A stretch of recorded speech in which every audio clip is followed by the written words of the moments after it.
Baik, terima kasih tadi sudah menonton terkait dengan apa yang dimaksud dengan hipotesis. Nah, sekarang bagaimana cara menghitung uji hipotesis satu sampel. Nah, perlu diingat bahwasanya dalam menghitung hipotesis itu ada beberapa langkah yang perlu diperhatikan. Pertama, rumuskan hipotesis kalian seperti apa, dan untuk mengerjakan soal juga hipotesisnya kalian tentukan terlebih dahulu. Nah, dia memakai rumus H0 dan H1, tipe A, tipe B, atau tipe C. Nah, untuk tipe A itu adalah hipotesis tutel atau dua-duanya, di mana ya wilayah yang diasir adalah wilayah kanan dan kiri. Sedangkan untuk tipe B dan C itu wilayah yang diasir ada di sebelah kanan untuk B dan C untuk sebelah kiri. Perlu diingat bahwasanya kalau wilayah sebelah kanan nanti nilainya akan bersifat positif. Untuk wilayah sebelah kiri nilainya akan bersifat negatif. Nah, satu bulatan atau satu bentuk lonceng ini nilainya adalah 100%.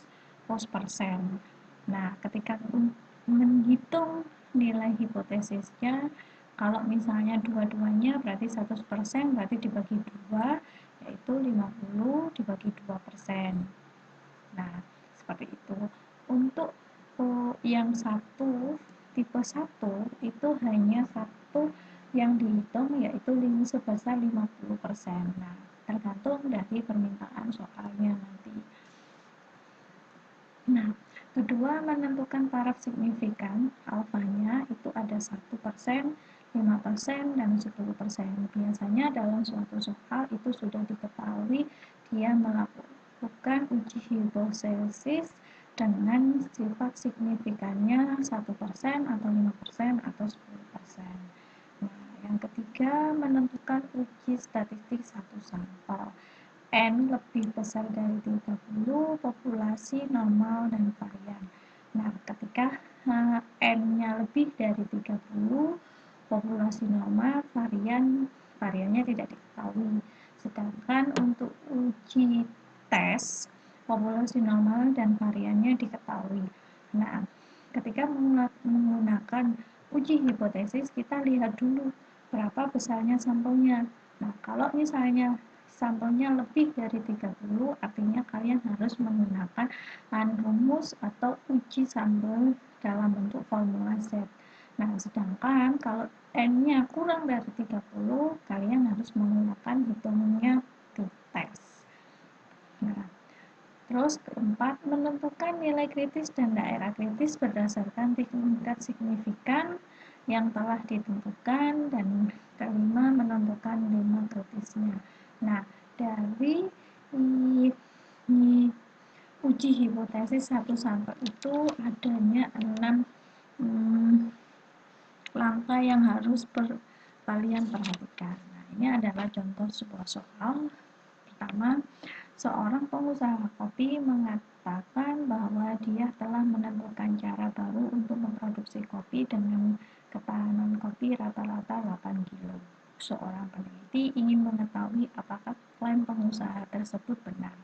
Untuk itu, peneliti tersebut mengambil sampel berukuran 50 dan setelah diuji laboratorium ternyata diperoleh rata-rata daya tahan 7,8 dengan deviasi 0,5.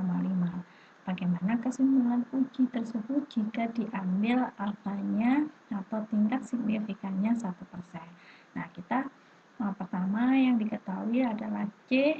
Kita kembali ke tipenya, di mana kita harus menggunakan rumus H, tipe A atau tipe B. Nah, H0 sama dengan, pastikan sama semuanya sama dengan C. Karena di sini sampel berukuran 50 berarti yang digunakan pasti kurva normal ya, karena dibagi 2. Nah, kalau misalnya separuh dari 50 berarti nanti kalian bisa menggunakan tipe B atau tipe C. Nah, karena ini adalah sampelnya 50, berarti dia memintanya adalah uji normal atau kanan dan kiri.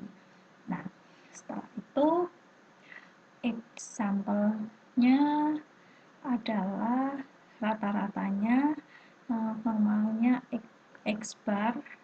Nah, 7,8, standar deviasinya S 0,5, signifikannya adalah 1. Nah, kita hitung tadi O-nya sama dengan 8, signifikannya dengan 8, klaim pengusaha benar, H1-nya alfanya 8, klaim pengusahanya tidak benar. Nah, alfa sama dengan 1%, tingkat signifikannya tadi, dan uji statistik kita menggunakan Z karena sampelnya lebih dari 50. Nah, sekarang masukkan ke dalam formulasi atau rumusnya. Z sama dengan itu X bar kurangi alfa dibagi dengan S akar dari N. Nah, kita masukkan, tadi kan sudah ada Z-nya 7,8, X rata-ratanya dikurangi dengan 8, 8 adalah nilai alfanya tadi. Nah, 0,5 dari mana? Nah, 0,5 dari S-nya ini, S-nya standar deviasinya.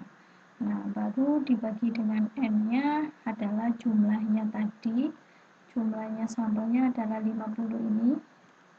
Nah, terus langsung dimasukkan 7,8 dikurangi 8, itu kan pasti hasilnya negatif 0,2. Nah, karena akar dari 50 itu nanti kalau dikeluarkan kan pasti hasilnya 7,07. Nah, karena itu dibagi, kan dia bisa pindah ke atas, maka itu bisa dikalikan. 0,2 ini langsung 0,2 dikali 7,05 dibagi dengan 0,5. Nah, nanti hasilnya negatif 2,817.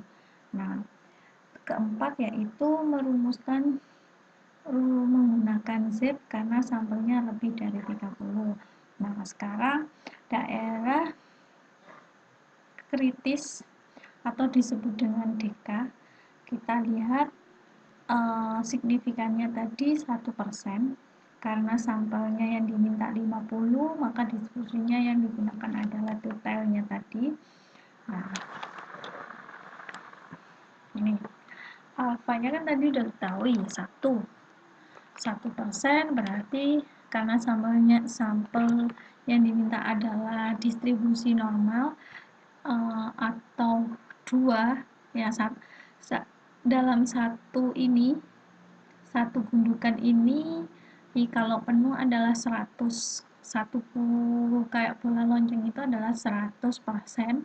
Nah, karena ini harus dibagi 2, maka nilai 1 signifikannya dibagi dengan 2 berarti 0,5%. Maka sampelnya kan tadi 50. Nah, dikurangi dari nilai dari signifikannya tadi. 50 kurangi 0,5 berarti kan 4,95%. Nah, kita sudah mengetahui bahwasanya ini adalah 0,495%. Nah, kita harus melihat ke T-tabel. Nah, T-tabel dari distribusi normalnya. Nah, kita lihat di sini. Nah, karena kita menemukan 0,495, nggak apa-apa, kita langsung bulatkan saja 0,495 karena tadi kan nilainya negatif, kita tarik ke sebelah kiri. Nah, dia ada di baris yang mana? Berarti berada di negatif 2,5. Nah, terus ini ke atas dia berarti berada di 0,08. Nah, setelah itu berarti wilayah yang diasir, kan yang dicari itu kan yang ini.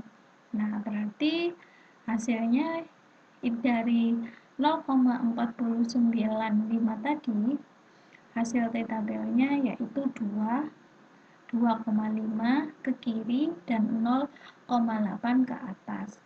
Maka ditulisnya 2,58.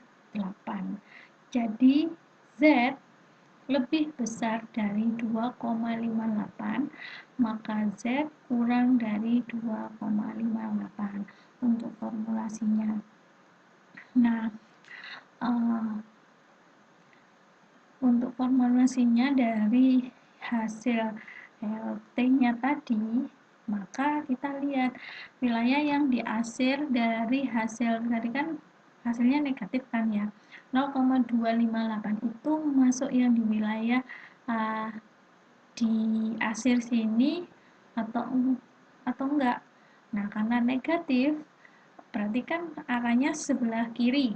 Nah, berarti di sini untuk wilayahnya negatif 0 negatif 2,58 tadi. Nah, untuk ini kan wilayah positif, berarti tetap ditulisnya seperti itu. Nah, untuk keputusan uji dari kesimpulan tersebut, maka untuk keputusan uji melakukan H0 tidak sama atau ditolak klaim pengusahanya karena nilainya kan tidak nilainya itu negatif. Kalau misalnya nilainya positif, berarti klaimnya itu signifikan. Nah, hipotesis itu kan harus nilainya 0,5 sampai dengan 1. Nah, kalau nilainya negatif, berarti hasil dari hipotesisnya itu maka ditolak. Nah, berarti dari hasil perhitungannya, maka ini adalah ditolak. Nah, bagaimana untuk yang di kiri? Nah, kalau misalnya untuk yang di kiri hanya satu yang dihitung, misalnya ini tetap di soal yang ini, nah ya tetap sama aja, yang dikurangi 50%-nya dikurangi hanya sebagian satu kiri aja ya, yang ditulis ya hanya di sini saja.